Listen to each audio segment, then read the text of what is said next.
TV ವಿಕ್ರಮದ ಸಮಸ್ತ ವೀಕ್ಷಕರಿಗೆ ಆಟೋವಾಲ ಕಾರ್ಯಕ್ರಮಕ್ಕೆ ಆತ್ಮೀಯವಾದ ಸ್ವಾಗತ. ನಾನು ನಿಮ್ಮ ಜಯಂತ್ ಪಾಂಡೆ.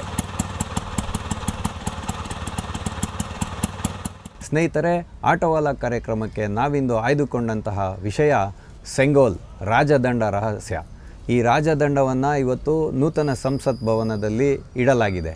ಅಂದರೆ ಕಳೆದ ವರ್ಷ ಏನು ನೂತನ ಸಂಸತ್ ಭವನವನ್ನು ಉದ್ಘಾಟನೆ ಮಾಡಲಾಯಿತು, ಆ ಸಂದರ್ಭದಲ್ಲಿ ಋತ್ವಿಕರನ್ನು ಕರೆದು, ತಮಿಳುನಾಡಿನ ಋತ್ವಿಕರನ್ನು, ಆದಿನಂ ಪೀಠದ ಯತಿಗಳನ್ನೆಲ್ಲ ಕರೆದು ಭಾರತ ಸರ್ಕಾರ ಏನು ಮಾಡಿತು, ನೂತನ ಸಂಸತ್ ಭವನದಲ್ಲಿ ಒಂದು ಅಧಿಕಾರದ ಪ್ರತೀಕವಾಗಿ ಸೆಂಗೋಲನ್ನು ಅಲ್ಲಿ ಪ್ರತಿಷ್ಠಾಪನೆಯನ್ನು ಮಾಡಲಾಗಿತ್ತು. ಆದರೆ ಈಗ ಲೋಕಸಭಾ ಚುನಾವಣೆಯ ನಂತರದಲ್ಲಿ ಇವತ್ತು ವಿಪಕ್ಷಗಳು ಅಂದರೆ SP ಸಮಾಜವಾದಿ ಪಕ್ಷ ಇದೆಯಲ್ಲ, ಅಖಿಲೇಶ್ ಯಾದವ್ ಅವರು, ಅವರ ಪಕ್ಷದವರು ಇವತ್ತು ಒಂದು ಬಹುದೊಡ್ಡದಾದಂಥ ಒಂದು ಧ್ವನಿಯನ್ನು ಎತ್ತುತ್ತಾ ಇದ್ದಾರೆ ಸಂಸತ್ತಲ್ಲಿ. ಆ ಸೆಂಗೋಲನ್ನು ಅಲ್ಲಿಂದ ತೆಗೆದುಬಿಟ್ಟು ಆ ಜಾಗದಲ್ಲಿ ಸಂವಿಧಾನವನ್ನು ಇಡಬೇಕು ಅಂತ ಹೇಳ್ತಕ್ಕಂಥ ಒಂದು ಬೇಡಿಕೆಯನ್ನು ಇವತ್ತಿಟ್ಟು ಪ್ರತಿಭಟನೆಯನ್ನು ಮಾಡ್ತಾರೆ ಅವರು. ಆದರೆ ಇದರಿಂದ ಏನು ಕಾರಣ, ಸೆಂಗೋಲ್ ಅಂದರೆ ಏನು, ಅದನ್ನು ಏನಕ್ಕೆ ಸಂಸತ್ ಭವನದಲ್ಲಿ ಇಟ್ಟಿದ್ದಾರೆ, ಅದು ಯಾವ ರೀತಿಯ ಅಧಿಕಾರದ ಪ್ರತೀಕ, ಇದೆಲ್ಲವನ್ನು ಸ್ವಲ್ಪ ತಿಳ್ಕೊಳ್ಳೋವಂಥ ಒಂದು ಕಿರು ಪ್ರಯತ್ನವನ್ನು ನಾವಿವತ್ತು ಮಾಡೋಣ. ಸ್ನೇಹಿತರೆ, ಸೆಂಗೋಲ್ ಅಂತ ಹೇಳ್ತಕ್ಕಂಥದ್ದು ಬ್ರಿಟಿಷರ ಈಸ್ಟ್ ಇಂಡಿಯಾ ಕಂಪನಿ ಇತ್ತಲ್ಲ, ಆವಾಗ ನಮ್ಮದು ಸ್ವತಂತ್ರ ಹೋರಾಟ ಎಲ್ಲ ನಡೆದಾಗ ಕಟ್ಟಕಡೆಯ ಬ್ರಿಟಿಷ್ ಗವರ್ನರ್ ಆಗಿರ್ತಾರಲ್ಲ ಇವರು, ಇವಾಗ ಮೌಂಟ್ ಬ್ಯಾಟನ್ ಅವರು ಭಾರತಕ್ಕೆ ಅಧಿಕಾರವನ್ನು ಹಸ್ತಾಂತರ ಮಾಡುವಾಗ ಏನು ಮಾಡಬೇಕು ಅನ್ನೋಂಥ ಒಂದು ಚಿಂತೆ ಬರುತ್ತೆ. ಅಂದರೆ ಈಗ ಏನಾದರೂ ಒಂದು ಪ್ರತೀಕ ಇರಬೇಕಲ್ಲ, ಒಂದು ಸೈನ್ ಹಾಕೋದು ಇರ್ಬೋದು, ಅಥವಾ ಒಂದು ಭಾರತದ ಸಂಪೂರ್ಣ ಅಧಿಕಾರ ಬ್ರಿಟಿಷ್ ಈಸ್ಟ್ ಇಂಡಿಯಾ ಕಂಪನಿ ಕೈಯಲ್ಲಿತ್ತು, ಅದನ್ನು ನಾನು ನೆಹರು ಅವ್ರಿಗೆ ಹಸ್ತಾಂತರ ಮಾಡಬೇಕಾದ್ರೆ ಒಂದು ಪ್ರಕ್ರಿಯೆ ನಡಿಬೇಕಲ್ಲ, ಅದನ್ನು ಏನು ಮಾಡಬೇಕು ಅನ್ನೋಂಥ ಚಿಂತೆ ಸ್ಟಾರ್ಟ್ ಆಗುತ್ತೆ. ಆಗ ತಮಿಳುನಾಡಿನ ಮೂಲದ ರಾಜಾಜಿ ಅವ್ರು ಏನಿದ್ರು, ಅವ್ರ ಹತ್ರ ನೆಹರು ಅವ್ರು ಕೇಳ್ತಾರೆ ಏನು ಮಾಡಬೇಕು ಅಂತ. ಆಗ ರಾಜಾಜಿ ಅವ್ರು ಏನು ಹೇಳ್ತಾರೆ ಅಂತ ಹೇಳಿದ್ರೆ, ತಮಿಳುನಾಡಿನಲ್ಲಿ ಚೋಳರ ಕಾಲದಿಂದ ಒಂದು ಪದ್ಧತಿ ನಡ್ಕೊಂಬಂದಿದೆ. ಅದೇನಪ್ಪ ಅಂತ ಹೇಳಿದ್ರೆ ಸೆಂಗೋಲ್ ಅಂದರೆ ಮೇಲ್ಗಡೆ ನಂದಿ ಇರ್ತಾನೆ, ಅದರ ಧರ್ಮದಂಡ ಅಂದರೆ ಅಧಿಕಾರವನ್ನು ರಾಜದಂಡ ಅಂತ ಹೇಳ್ತಾರೆ. ಅದನ್ನು ಆ ರಾಜದಂಡವನ್ನು ಯಾವ ರಾಜ ಅಧಿಕಾರವನ್ನು ನಡೆಸ್ತಾ ಇರ್ತಾನೆ, ಅವನು ತದನಂತರದಲ್ಲಿ ಯುವರಾಜನಿಗೆ ಪಟ್ಟಾಭಿಷೇಕ ಮಾಡಿದಾಗ ಅದನ್ನು ಅವ್ರಿಗೆ ಹಸ್ತಾಂತರ ಮಾಡಿ, ನಂದಿ ಅಂದರೆ ಒಂದು ಧರ್ಮದ ಪ್ರತೀಕ, ಸತ್ಯದ ಪ್ರತೀಕ. ಈ ನಂದಿಯನ್ನು ನಾವು ಶಿವನ ವಾಹನ ಅಂತ ಹೇಳ್ತೀವಿ. ಆ ರೀತಿಯಾಗಿ ಧರ್ಮದ ನಿಷ್ಠೆಯಿಂದ ಜನರಿಗೆ ಮೋಸ ಮಾಡದೆ ನ್ಯಾಯಯುತವಾದ ಆಡಳಿತವನ್ನು ನಡೆಸಬೇಕು ಅನ್ನುವಂಥ ಸಂಕೇತವನ್ನು ಕೊಡೋದ್ರ ಮುಖಾಂತರ ಸಾಂಕೇತಿಕವಾಗಿ ಅಧಿಕಾರವನ್ನು ಹಸ್ತಾಂತರ ಮಾಡ್ತಾಯಿದ್ರು ಅಂತ. ಆಗ ನೆಹರು ಅವರು ಆಯಿತು ಅದೇ ರೀತಿಯಾಗಿ ಮಾಡೋಣ ಅಂತ ಹೇಳಿ ಆ ಸೆಂಗೋಲನ್ನು ಮಾಡಿಸ್ಲಿಕ್ಕೆ ಹೇಳ್ತಾರೆ.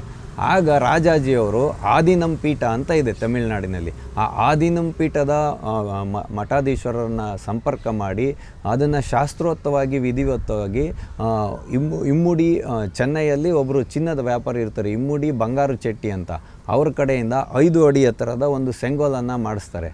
ಆ ಸೆಂಗೋಲು ಅಂದರೆ ಬೆಳ್ಳಿಯಲ್ಲಿ ಮಾಡಿ, ತದನಂತರ ಅದಕ್ಕೆ ಚಿನ್ನದ ಒಂದು ಶೀಟ್ಸಿಂದ ಕೋಟಿಂಗ್ ಮಾಡಿ ಅದನ್ನು ತೊಗೊಂಡೋಗ್ತಾರೆ ಡೆಲ್ಲಿಗೆ, ವಿಶೇಷ ವಿಮಾನದಲ್ಲಿ ತೊಗೊಂಡೋಗ್ತಾರೆ.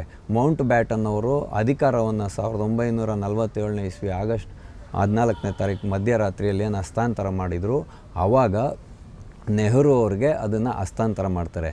ನೆಹರು ಅವರ ಕಾಲ ನಂತರದಲ್ಲಿ ಅದು ಅಲಹಾಬಾದಲ್ಲಿ ಇರ್ತಕ್ಕಂಥ ನೆಹರು ಅವರ ಮ್ಯೂಸಿಯಮ್ಮಲ್ಲಿ ಅದಿತ್ತು.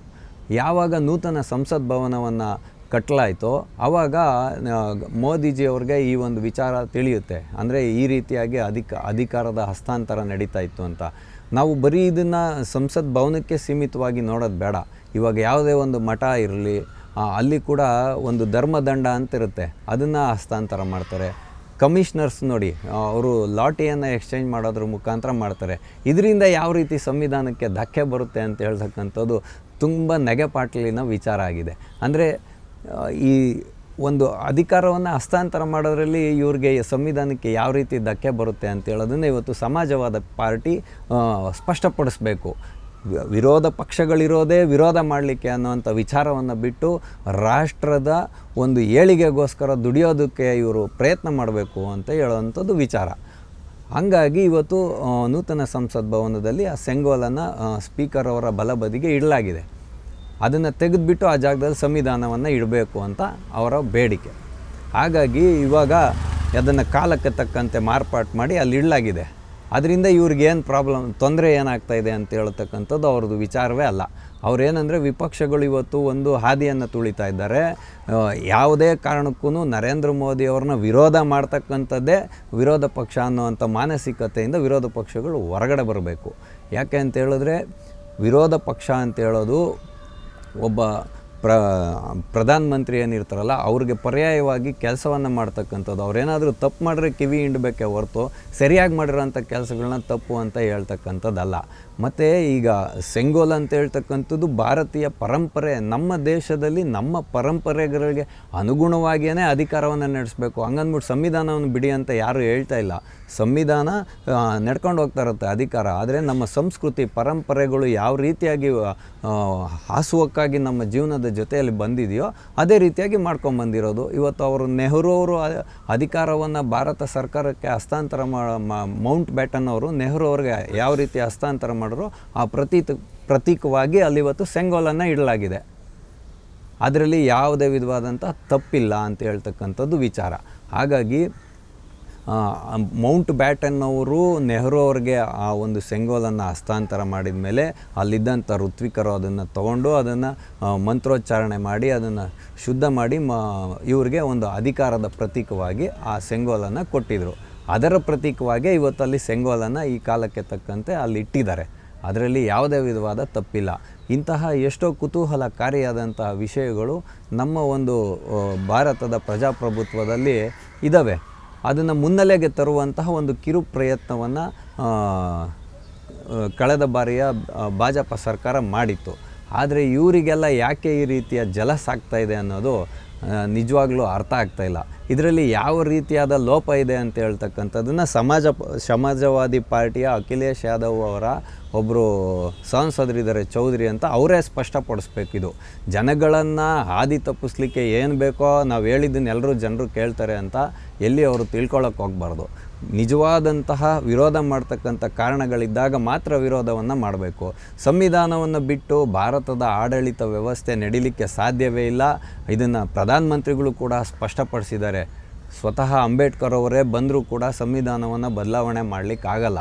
ಕಾಲಕ್ಕೆ ತಕ್ಕಂತೆ ಅದರಲ್ಲಿ ಸಣ್ಣ ಪುಟ್ಟ ಮಾರ್ಪಾಟುಗಳನ್ನು ಮಾಡಬಹುದೇ ಹೊರತು ಸಂವಿಧಾನವನ್ನು ತೆಗಿಲಿಕ್ಕೆ ಸಾಧ್ಯವೇ ಇಲ್ಲ. ಎಲ್ಲಿವರೆಗೂ ಭಾರತ ಸರ್ಕಾರ ಅಸ್ತಿತ್ವದಲ್ಲಿರುತ್ತೋ ಅಲ್ಲಿವರೆಗೂ ಸಂವಿಧಾನ ಇದ್ದೇ ಇರುತ್ತೆ. ನಾವೆಲ್ಲರೂ ಸಂವಿಧಾನವನ್ನು ಗೌರವಿಸ್ತೀವಿ ಮತ್ತು ಸಂವಿಧಾನದಂತೆ ನಡೀತೀವಿ ಅಂತ ಹೇಳೋವಂಥ ಒಂದು ಉದ್ದೇಶವನ್ನು ಇಟ್ಟುಕೊಂಡು ಇಂದಿನ ಆಟೋವಾಲ ಕಾರ್ಯಕ್ರಮವನ್ನು ನಾವು ಮುಗಿಸ್ತಾ ಇದ್ದೇವೆ.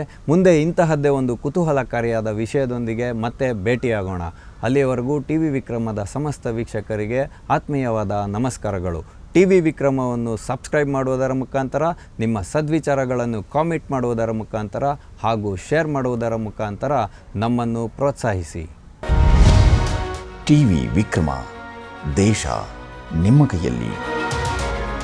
ಈ ಕಾರ್ಯಕ್ರಮ ನಿಮಗೆ ಇಷ್ಟ ಆಗಿದ್ದಲ್ಲಿ ಲೈಕ್, ಶೇರ್ ಹಾಗೂ ಕಮೆಂಟ್ ಮಾಡಿ.